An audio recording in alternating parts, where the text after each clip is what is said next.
Apa pula tu ejen permang hang pada minggu ini? Ejen permang aku ni Faiz, dia negatif sikit lah. Tak kisah. Janji meremang kan hang? Sebab kita dah sentuh pasal Karo Mitoma, potensi apa semua. And segala naratif tentang Mitoma ni adalah naratif-naratif yang sangat hopeful, sangat positif, berbunga-bunga. Tapi ejen permah aku sepanjang minggu ni adalah sesuatu yang melibatkan both extremes of emotion, kegembiraan dan kebanggaan luar biasa, dan juga kekecewaan dan kehampaan yang tak terkata lah. Beberapa hari lepas ni aku sempat ke Stadium Nasional Bukit Jalil. Aku tahu tu. Menonton konsert A.R. Rahman. Sejujurnya Faiz, aku tak pernah tonton konsert di Stadium Bukit Jalil sebelum ni. Aku dah berpuluh-puluh kali dah pernah ke Bukit Jalil, tapi semuanya untuk perlawanan bola sepak. Ini kali pertama aku menonton konsert di dalam Stadium Bukit Jalil. Dan ia adalah satu malam yang luar biasa. A.R. Rahman, seorang komposer, multi-instrumentalist yang telah pun berdekad-dekad mendominasi dunia muzik di India across bahasa yang berbeza, budaya yang berbeza, genre yang berbeza, sehingga kan dia pernah melibatkan diri di pentas Hollywood juga, dianugerahkan Oscars suatu ketika dahulu. Iconic musician. Dan apa yang ditampilkan oleh A.R. Rahman hari itu adalah sesuatu yang betul-betul meremangkan bulu roma aku. Termasuk satu detik di mana Siti Nurhaliza, legenda kita, dibawa keluar ke pentas. Penghormatan yang besar untuk Siti, dan penghormatan yang besar untuk A.R. Rahman juga, untuk pergabungan itu kan. Dan Siti Nurhaliza perform satu lagu Tamil yang sebenarnya agak sukar untuk sesiapa perform bagi aku. Perkataan dia mudah untuk dihafal, tetapi lenggokan dalam nyanyian itu yang agak sukar. Agaknya berapa lama Datuk Siti?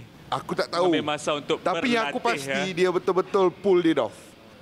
Dan di situ ada satu merging of identities. Ada satu pertembungan identiti yang membuatkan semua orang di dalam stadium tersebut bangun dan bertepuk tangan. Hang tahu kenapa?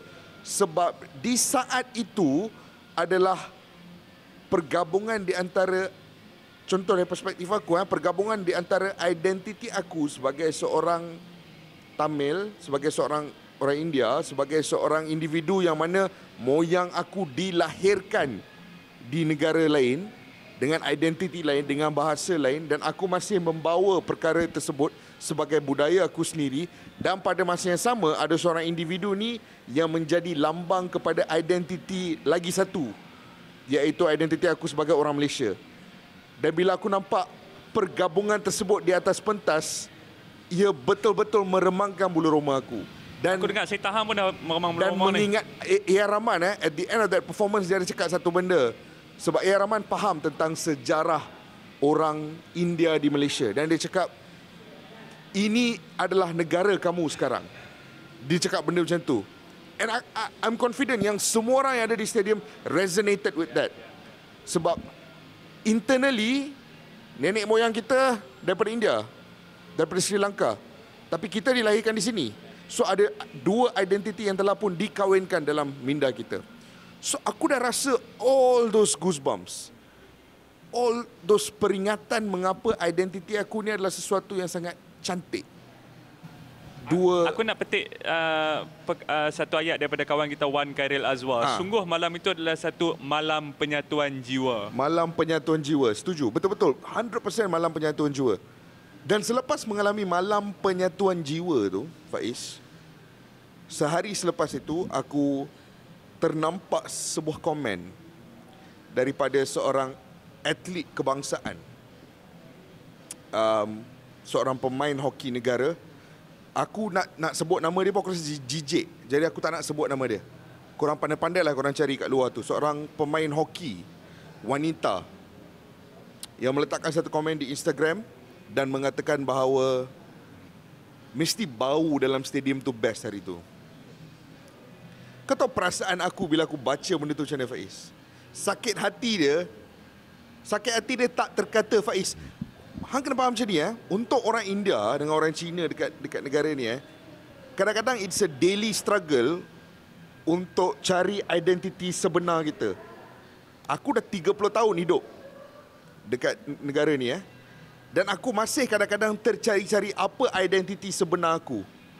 Tapi malam tu I got a glimpse of it. Aku nampak identiti aku. Identiti aku adalah aku ada kebudayaan Tamil daripada nenek moyang aku dan aku ada identiti aku sebagai seorang anak Malaysia.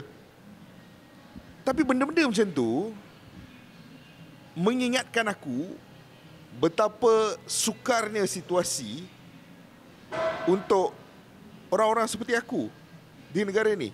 Komen-komen seperti itu yang keluar macam tu saja daripada seorang, and dia adalah seorang atlet kebangsaan Faiz. Dia adalah lambang penyatuan jiwa yang kita borak tadi tu. Sepatutnya dia lagi faham. Sepatutnya dia lagi faham.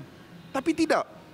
Dan itu yang lagi menyedihkan aku sebenarnya, Faiz. Kalau orang biasa cakap, aku akan marah, tapi tak sekecewa dan semarah bila aku nampak seorang atlet kebangsaan sebut benda tu.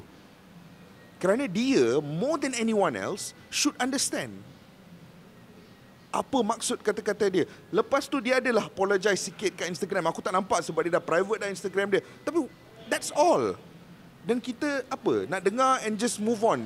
So it's these things yang meremangkan bulu roma aku sebab dia mengingatkan aku bahawa kita masih belum negara yang sempurna.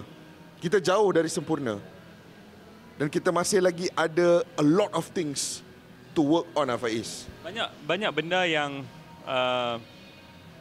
seharusnya dalam identiti sesebuah perkara itu sudah dilakukan banyak perkara yang baik, tetapi tetap saja akan ada individu-individu yang kurang sensitif akan meranapkan usaha-usaha penyatuan jiwa seperti yang kita cakapkan tadi ni. Dan aku sebenarnya sangat malu dan aku tak tahu nak letak muka kat mana sebab seperti yang hang tahu, atlet tersebut bangsa dia adalah bangsa aku Aku sangat malu dengan perkara tersebut. Dan aku nak tegaskan di sini kalau dia kata ada benda yang berbau, bagi aku yang bau di sini hanyalah satu benda, Kish. Hati dan perasaan dia sahaja yang berbau. Tak ada benda lain yang berbau di sini, Kish. Aku juga berharap satu benda lah, Faiz. Setakat kita merekod episod ni, setakat ini masih belum lagi ada apa-apa kenyataan rasmi daripada badan-badan yang dia wakili. Aku dengar ini aku tak ada confirmation tapi aku dengar yang dia bekerja dalam sebuah agensi kerajaan juga dan masih belum lagi ada apa-apa kata-kata daripada mereka. So aku berharap akan kalau ada, kita dah kena buang kerja lagi. Aku berharap ada sesuatu keputusan yang diambil lah. Dan sebab aku, kalau tak ada kata-kata lagi, aku takkan boleh nampak dia menyarung jersey kebangsaan selepas ini. Sebab rasa keji dalam hati itu akan terlalu menyakitkan hati. Dan keputusan aku, benda yang sama aku cakap kawan aku, as usual, we have to move on. I have to move on. And the only way aku boleh move on daripada benda ni adalah untuk aku lebih memilih untuk, daripada experience 2-3 hari ini, untuk aku lebih ingat detik Siti Nurhaliza berada di atas pentas. Kerana itu yang betul-betul menjadi lambang penyatuan jiwa beberapa hari lepas di Stadium Nasional Bukit Jalil.